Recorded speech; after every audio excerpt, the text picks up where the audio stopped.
पुकारे आंख में चढ़कर तो खूं को खूं समझता है। अंधेरा किसको कहते हैं ये बस जुगनू समझता है। प्रतिरूप देखो, प्रतिरूप का हमने समझा था कि जो बस्ती होती है उसका प्रतिरूप कैसा होता है या उसका आकार कैसा होता है। बस्ती की जो बसावट होती है वो वहाँ की स्थिति और हालात उत्पन्न करते हैं। जैसे क्या होता है कि मान लो एक नदी है और इस नदी के किनारे किनारे लोग आवास बनाकर रहने लग गए, तो क्या होगा, ये इस तरह से बनाते रहेंगे दोनों तरफ। तो किसी नदी के किनारे किनारे आवास बनाकर ये लोग उस नदी के किनारे किनारे बनाते जाएंगे। तो ये पूरी जो बस्ती का जो प्रतिरूप होगा वो होगा रेखीय प्रतिरूप। रेखीय प्रतिरूप ऐसा कहाँ हो सकता है? एक तो नदी के किनारे, और कहाँ हो सकता है ऐसा? रेलवे लाइन के किनारे किनारे, या फिर कोई सड़क है, या फिर कोई बहुत बड़ा राजमार्ग निकल रहा, इसके किनारे किनारे लोग प्रतिरूप जो आवास बनाकर रहेंगे और जो बस्ती बसेगी उसको हम बोल सकते हैं रेखीय प्रतिरूप। ठीक है, तो जो बस्ती होगी वो आवास कैसे होंगे? एकदम एक सकेंद्रीय, एक रेखीय प्रतिरूप में होंगे। ये ऐसा कहाँ हो सकता है? नदी, रेलवे लाइन, सड़क, नहर, या फिर किसी झील के किनारे किनारे लोग इस तरह से आवास। तो ऐसा प्रतिरूप हो गया रेखीय। एक क्या होता है? एक होता है वृत्ताकार। वृत्ताकार प्रतिरूप। वृत्ताकार प्रतिरूप कहाँ होगा? वृत्त कैसा होता है? गोल, है ना। तो ऐसी कोई बस्ती या गांव जो गोल दिखे, ऐसा कहाँ हो सकता है कि किसी गांव या नगर के बीच में एक बहुत बड़ा तालाब हो और इस तालाब के किनारे किनारे लोग आवास बनाकर रहने लग जाए। वहाँ पर जिस बस्ती जो बनेगी, वहाँ पर उसका जो प्रतिरूप बनेगा, उसका जो फोटो बनेगा, वो कैसा बनेगा? वृत्त के जैसा गोल गोल बनेगा। ऐसे बस्ती के प्रतिरूप को हम बोलेंगे वृत्ताकार। समझ में आई दो चीज? एक तो रेखीय हो गया, एक वृत्ताकार। एक होता है तारारेख प्रतिरूप। तारा रेख प्रतिरूप। तारा रेख का मतलब तारे के जैसी संरचना होती है गांव की। कि कहाँ हो सकता है? ऐसा कोई प्रसिद्ध चौराया, सपोज करो कि ऐसा चौराया जो जहां पर अलग अलग गांव से आकर सड़कें मिल रही, एक सड़क इधर से भी आ रही, इधर से भी आ रही, और ऐसी सड़कें आ रही। तो हर व्यक्ति चाहता है कि उसका मकान कहाँ पर हो? सड़क या रोड पर। तो वो सड़क के किनारे किनारे आवास बनाकर रहेगा और यहाँ पर जो बस्ती का प्रतिरूप होगा, बस्ती बनेगी, वो एक तारे के जैसी बन जाएगी। ऐसे प्रतिरूप को हम बोलते हैं तारारेख प्रतिरूप। हम इसको कैसे लिखेंगे? कोई प्रसिद्ध चौराया जहाँ पर अलग अलग दिशाओं से सड़कें आकर मिलती हो और उन सड़कों के किनारे किनारे लोग आवास बनाकर रहने लग जाते हैं, ऐसे प्रतिरूप को हम बोलेंगे तारारेख प्रतिरूप। यहाँ पर रेखीय प्रतिरूप, वृत्ताकार, तारारेख। अब आता है आयताकार। आयताकार प्रतिरूप कैसे बनता है? आयत के जैसा। अब आयत का जैसे कैसे बन सकता है? मान लो कोई दो सड़कें एक ही दिशा में जा रही, दो सड़कें एक ही दिशा में जा रही और एक सड़क इनको ऐसे काट रही। तो ये सड़कें काटती हैं और इनके किनारे किनारे लोग आवास बनाकर रहने लगते हैं। और वहाँ पर जिस प्रकार की बस्ती है या उसका जो प्रतिरूप बनता है वो कैसा बनता है? आयताकार बनता है। तो ऐसे प्रतिरूप को आयताकार प्रतिरूप, यानी कि आप गांव सैटेलाइट पर सर्च करके देखोगे तो सब गांव की फोटो अलग अलग दिखेगी आपको। उसका रीज़न हो सकता है कि अगर गांव के बीच में एक बहुत बड़ा मंदिर या टीला है और इसके सहारे सहारे अगर लोग आवास बनाकर रहने लग जाए तो उसका प्रतिरूप अलग होगा। अगर कोई नदी या कोई बीच में ऐसा स्थल या जलीय भाग है और इसके किनारे किनारे लोग बनाकर रह रहे, उसका प्रतिरूप अलग होगा। तो गांव का प्रतिरूप कैसे होता है ये कोई पहले से तय नहीं करता, लेकिन लोग अपने आवास को बनाते जाते ऑटोमेटिक बन जाता है। फिर हम उसको देखेंगे तो उसका प्रतिरूप या उसका एक नक्शा उभर कर हमारे सामने आएगा, वो एक अलग टाइप का होगा। तो यहाँ पर तारारेख हो गया, आयताकार हो गया, रेखीय हो गया और वृत्ताकार हो गया। और भी होता है जैसे टी आकार का प्रतिरूप। टी आकार का प्रतिरूप, टी आकार का कैसे हो सकता है कि कोई ऐसे एक सड़क, मेन सड़क है और इस पर एक दिशा से एक सड़क और आकर मिल रही, फिर क्या होता है इस चौराहे पर या इस स्थान पर लोग आवास बनाकर रहने लगते हैं, उनके घर बना के रहने लगते हैं। और यहाँ पर जिस प्रकार की बस्ती बनती हैं वो टी आरेख होती है। तो इस प्रकार की बस्ती को हम बोलेंगे टी आरेख प्रतिरूप। एक और होता है छत्तानुमा भी होता है। छत्तानुमा किस प्रकार हो सकता है, आपने देखा होगा छत्ता ऐसा होता है नदी घाटी क्षेत्रों में जहाँ डेल्टा ही होती है। डेल्टा, डेल्टा तो जानते होंगे आप। डेल्टा क्या होता है, जब नदी अपने साथ अपर या बहुत सारे कंकर पत्थर या अवशेष को बहा कर लाती हैं और अपने मुहाने पर छोड़ देती हैं, वहाँ पर एक मिट्टी की नई परत जम जाती है। आपने देखा होगा मिट्टी क्या होता है कि नदी मिट्टी की इस प्रकार एक परत जम जाती है ना, जिसको जलोढ़ पंख वगैरह बोलते हैं। तो नदी अपने मुहाने पर बहुत सारी कंकर पत्थर या मिट्टी बारीक बारीक कण छोड़ देती हैं। ऐसे बहुत सारे ऐसे भौगोलिक भूभाग जिनके ऊपर लोग आवास बनाकर रहते हैं, ऐसे आवास से जो प्रतिरूप बनता है, ऐसे प्रतिरूप को छत्तारेख बोलते हैं। ठीक है, तो हमने कितने प्रतिरूप देखा, एक तो रेखीय प्रतिरूप, रेखीय प्रतिरूप।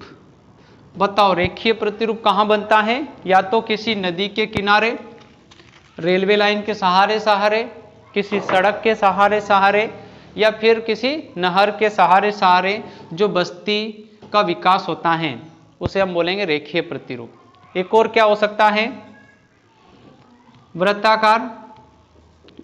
वृत्ताकार का निर्माण कब होता है, जब किसी शहर या नगर के बीच में कोई ऐसा मंदिर हो सकता है या फिर कोई तालाब हो सकता है जिसके चारों ओर लोग आवास बनाकर रहने लगते हैं, और वहाँ पर जो बस्ती का प्रतिरूप बनता है उसको हम बोलते हैं वृत्ताकार।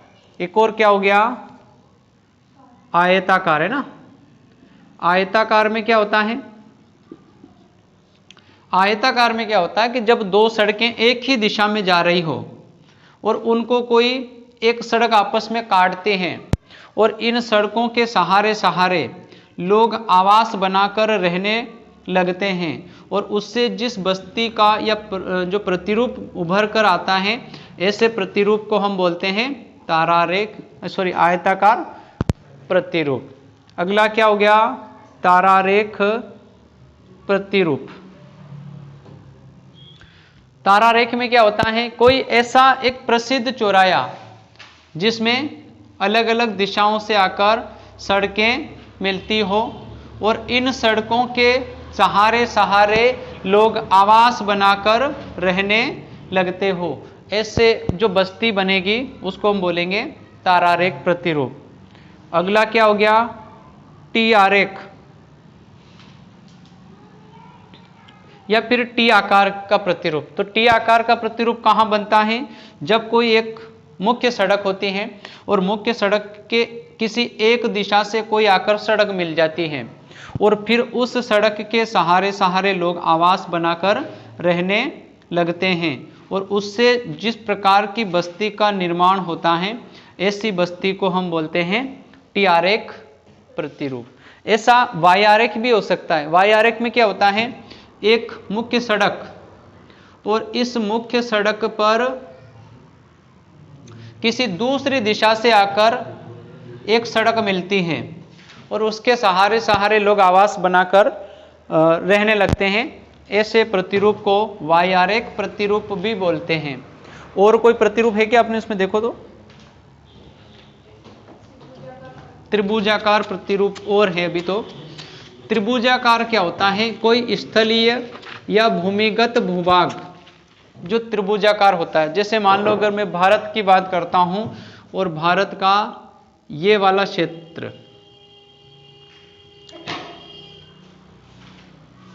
भारत का ये वाला क्षेत्र, ठीक है, यहां पर अगर कोई लोग आवास बनाकर रहेंगे और उससे जो बस्ती का निर्माण होगा वो बस्ती कैसी होगी, त्रिभुज के जैसी।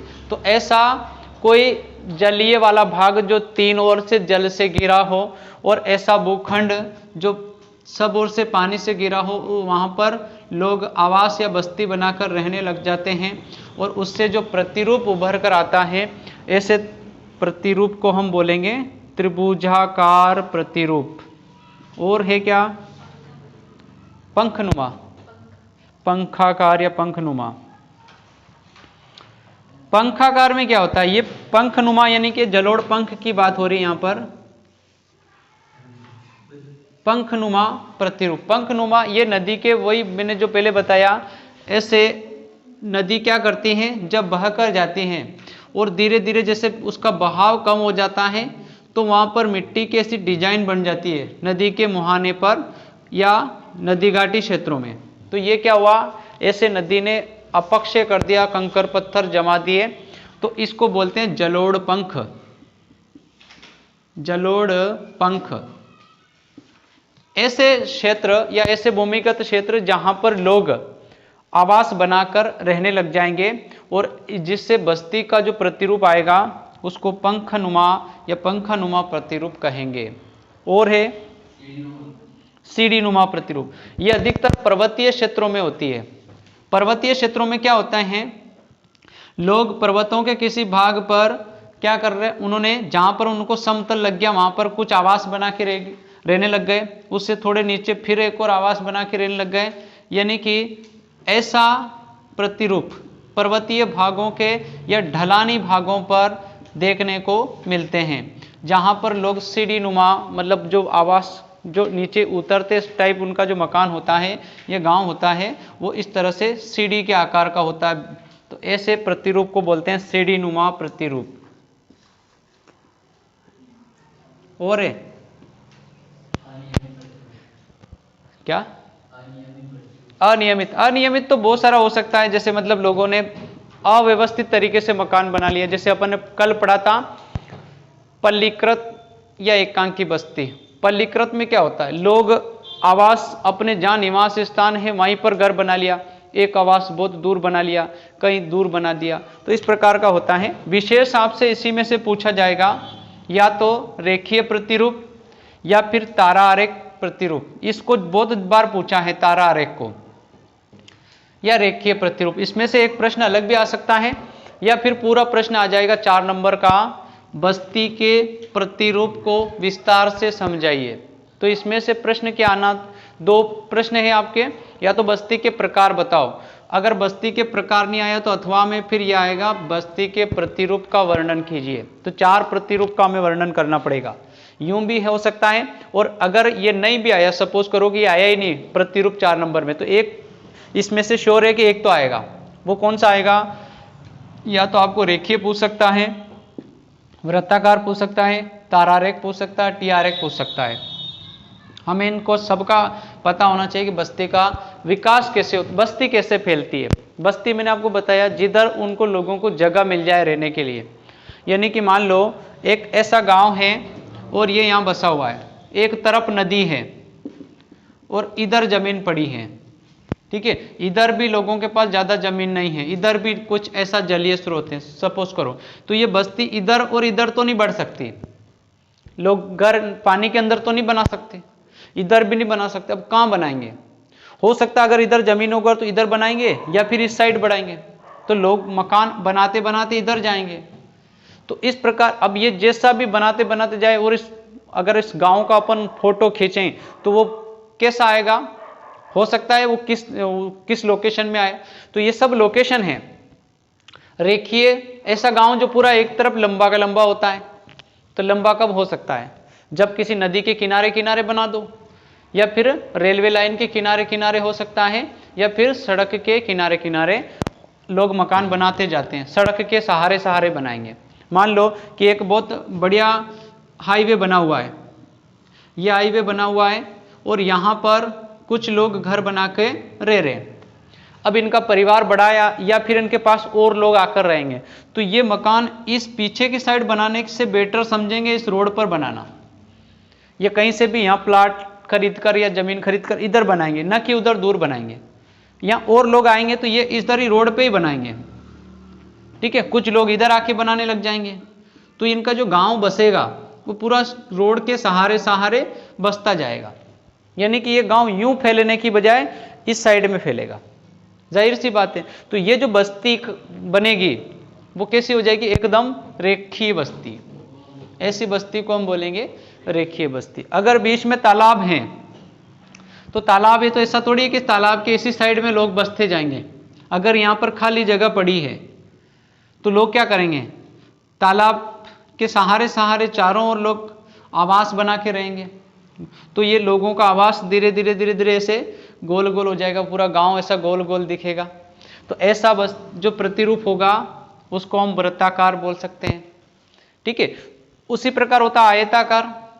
आयताकार जब कोई दो सड़कें एक ही दिशा में जा रही हो और वहां पर मकान तो बन ही रहे, और मकान बनेंगे तो ये लोग इन दोनों सड़कों को मिलाने के लिए एक सड़क और बना ही लेंगे।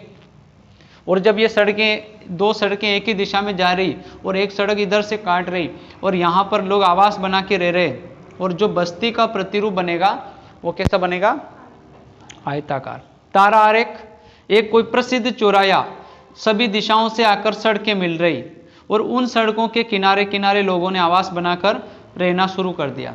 तो ये जरूरी नहीं है कि ये कोई प्रतिरूप एक दो दिन में बनता है, इसको सालों लगते हैं, 10 साल 100 साल 50 साल लगते हैं, क्योंकि गांव बसे रहते हैं, कोई ये एक दो दिन में नहीं गांव बस जाता, इसको बसने में समय लगता है। तो वो ये तय नहीं करते हैं कि भाई हमें यहाँ तारा आरेख बसाना है, ऑटोमेटिक बसता है। किसी ने तय नहीं करा था कि ये गांव कैसा होगा। हालात और परिस्थिति के अनुसार लोग अपने घर को बना लेते हैं, जहां जगह मिली वहां बना लेते हैं, लेकिन फिर हम उसका बाद में फोटो खींचें तो वो फोटो कैसा हो सकता है, वो फोटो कैसा हो सकता है, इन्हीं में से कैसा हो सकता है।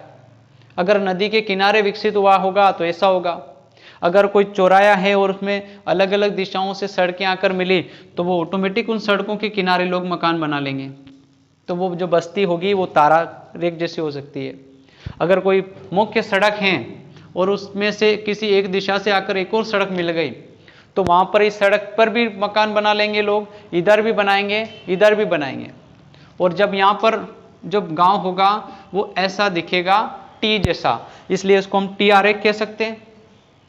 ऐसा भूभाग जो पानी से गिरा हो लेकिन कुछ उसका हिस्सा दिख रहा हो या ऊपर उभरा हुआ हो और उसके ऊपर लोग मकान बनाकर रहने लग गए, तो वो बस्ती कैसी हो सकती है, त्रिभुजाकार हो सकती है। उसी प्रकार पंखनुमा, ये नदी के वाले क्षेत्रों में पाई जाती है, जहां पर जलोढ़ पंख होता है, मिट्टी के द्वारा, नदियों के द्वारा जो मिट्टी जमा की जाती है, उन क्षेत्रों में लोग आवास बनाकर रहते हैं। तो इस तरह से जो आवास होगा वो पंख के नुमा होगा, इसलिए इसको पंखनुमा बोलते हैं। एक होती है सीढ़ी नुमा, ये अधिकतर पर्वतीय क्षेत्रों में पाई जाती है। सीढ़ी नुमा, लोग ढलानी भाग में उतरते हुए, यानी एक स्थान पे मकान बना लिए, थोड़े नीचे जाके फिर बना लिए, फिर बना लिए। आपने कभी सुना होगा जो लोग वैष्णो देवी की यात्रा करते हैं, सुना होगा आपने, सुना उनसे मुंह से सुना, तो वो थोड़े थोड़े ऊपर पैदल चलते हैं, फिर वहां पर इनको कोई थोड़ा आश्रय के लिए होटल वगैरह मिलती है, थोड़ा बहुत छोटा सा हल्का फुल्का मार्केट टाइप जहाँ पर नारियल वगैरह मिलता है, फिर थोड़े से ऊपर जाएंगे फिर वहां पर ऐसा मिलेगा, ठीक है। तो पहाड़ पर्वतीय क्षेत्र जो होते हैं, ढलानी क्षेत्र, वहां पर लोग जो आवास बनाते हैं वो ऐसे उतरते क्रम में बनाएंगे। तो इस प्रकार का जो प्रतिरूप होता है उसको हम सीढ़ीनुमा प्रतिरूप नाम दे सकते हैं। तो ये सब हो गए आपके बस्ती के प्रतिरूप। तो यहाँ पर आप विशेष ध्यान रखना, प्रश्न इसी से पूछा जाएगा एक बस्ती के प्रकार लिखो, तो हमें यह नहीं लिखना, हमें प्रतिरूप पूछे तो ये लिखना। प्रकार तो फिर वो सघन बस्ती, गुच्छित बस्ती, प्रकीर्ण बस्ती, वो लिखना। समझ में आए ना? तो आप इसमें कंफ्यूज, मैक्सिमम बच्चे कंफ्यूज होते हैं। प्रतिरूप पूछते हैं तो वो सघन बस्ती और वो लिख देते हैं प्रकार, प्रकार पूछते हैं ये लिख देते हैं। तो यहाँ पर इसमें कन्फर्म है कि बस्ती के प्रतिरूप की बात हो रही, मतलब बस्ती के फोटो की, तो ये बात हो रही। प्रकार यानी बस्ती कितने प्रकार की होती है, तो फिर उसमें बताना सघन बस्ती जो पास पास होती है, एकांकी बस्ती जो लोगों का मकान दूर दूर होता है, एकांकी और सघन दोनों मिल जाए तो उसको हम मिश्रित बस्ती कह सकते हैं, और एक और होती है पल्लीकृत जिसमें लोगों के अपने अपने निवास स्थान अपने अपने खेतों पर होते हैं।